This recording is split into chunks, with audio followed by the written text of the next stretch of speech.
Hi guys, I'm Eddie McRae with Team New Canoe. Some of you may recognize me from my Riverman fishing pages on Instagram, Facebook, and YouTube. Be sure to follow me on there if you haven't already. So one of the most common questions I'm asked time and time again is how I rig my kayaks for practical, efficient river fishing. So today, I'm here with my new 2016 New Canoe Pursuit, and I thought I'd give you a brief overview on just how I've rigged this kayak to be the perfect river machine. So when it comes to rigging a riverboat, I have one mindset: practicality and efficiency over comfort. What I mean by that is, I want everything within reach. I want everything practical and useful. And if it means sacrificing a little comfort to get that, then I'm most willing to do it. I spend 80% of my time waiting anyway, so I'm not really dependent on a nice comfort seat. And as you can see as we go through the rundown on this boat, I'll show you what I opt to use instead of your standard kayak seat.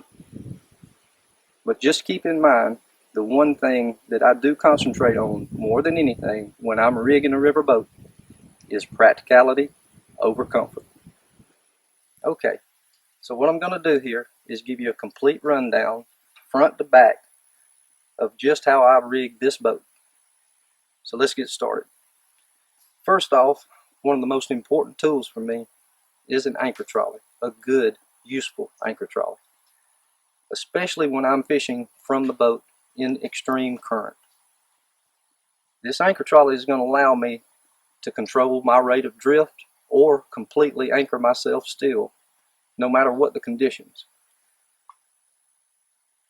It's something, especially if you're fishing in river current or tidal current, that you want to consider having on your boat. I'm also going to always want to have a lot of dry storage. Any extra gear, cameras, etc., I do want to have plenty of dry storage within reach to store those things in. As you can see here, I've got the slide mount system installed on this boat, and I've got my camera mount. Now this is a great system because it allows you to mount so many different options: fish finders, cameras, GoPros, whatever you need may be. This slide mount track system is a great mounting solution for that. Okay, so as I was saying, I've got my slide mount system, I've got my camera combination iPhone Optrix mount,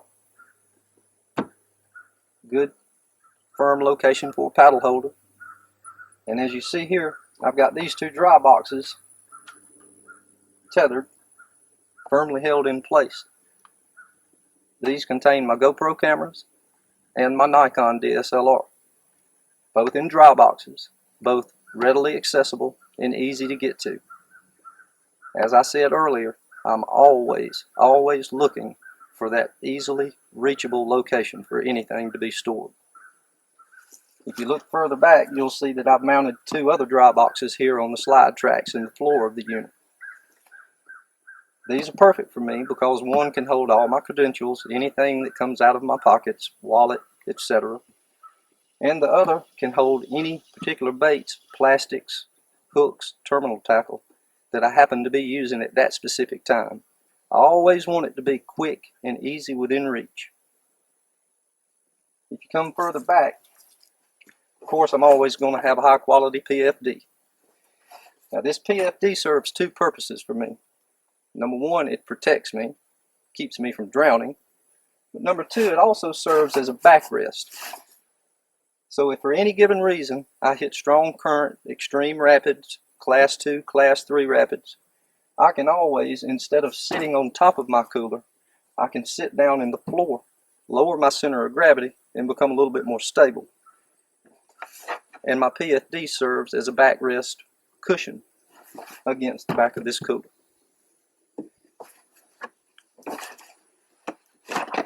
Now, if you take a look at the boat itself, you'll see I've specifically set it up so that I've got all of this area open, complete, open, unobstructed.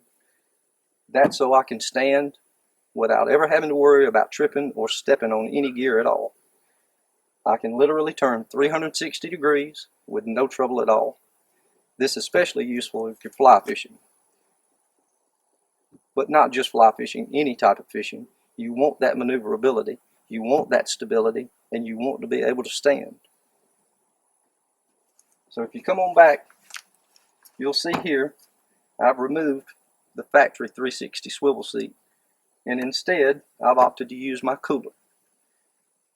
Now that's primarily just my preference, and it's a matter of practicality. I want my cooler within reach. If it's back here at the back of the boat, I can't get to it. I literally have to exit the boat in order to reach it.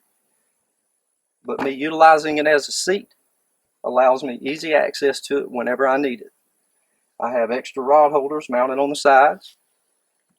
Mostly what I use these for is to hold my net and to hold my particular rod that I'm fishing with at the time as I'm unhooking a fish.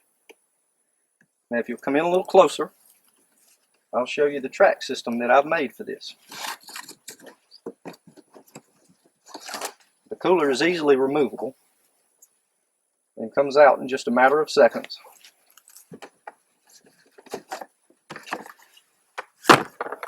And if you see here, you'll notice I've manufactured or made an aluminum slide track. This track will slide forwards and backwards, which allows me to change the center of gravity on this boat if I need to. Most of the time, generally, I'm going to keep it in this furthest rear position though. There are very few times that I might need to slide it forward. So coming on back a little further, you'll notice my crate. Now I get asked a lot of questions about this, so I'm going to kind of go over it in a little bit of detail for you. I wanted everything as much as possibly combined when it comes to a crate. This serves so many purposes for me. Not just a rod holder, not just a tackle holder. You can see I've got a camera mount installed here. You can see it also carries my measuring boards. But what's most important about this crate to me is the fact that I use angled back mounts for my rods. My rod holders back here are angled back at a 45-degree angle, similar to the existing factory rod holders that are in this boat from the factory. The reason that's so beneficial, it keeps these rod tips from standing straight up and possibly getting hung in overhanging limbs. If I find myself drifting too close to the bank, the last thing I want to happen is have my rod tips hang up in branches or limbs. Could possibly cause me to capsize, turn over. Also, easy, good way to break a rod. So if you come on a little further back, I'm always going to have a good anchor system. That's going to be used in conjunction with this anchor trolley. I've got more dry storage back here, and I want to show you one thing that I'm always going to have with me. A well-equipped first aid kit. Don't leave home without it. Any accident can happen anytime, unexpected. At least be prepared. And last, since you can see it in this film and video, I will mention this, although I will say, by disclaimer, NuCanoe does not recommend using a transport device like this with the Pursuit. But this is a dolly that I made to use with this Pursuit. I am currently in the process of designing a little bit more of a reinforcement plate to help strengthen this transom area. But what this does is it allows me to move this boat forward and backward to the water and away from the water with ease by myself. I go fishing a lot of times alone, so I want to be prepared. I want to be able to handle my gear by myself. This makes it possible. Okay, so now that I've given you a rundown of my boat, I hope at least gives you a basis and a foundation to rig your own boat. And in conclusion, let me just say this. When it comes to rigging your own boat, when it comes to rigging out your perfect riverboat, the most important factor you should consider is what you need, your specific needs. Rig it to be practical for you. Rig it to be efficient for you. Rig it to perform as needed for you. There's no specific set of standards or rules as far as rigging one of these boats. Just make sure that it specifically suits your needs. Thanks for watching. I'm Eddie McRae. Until next time.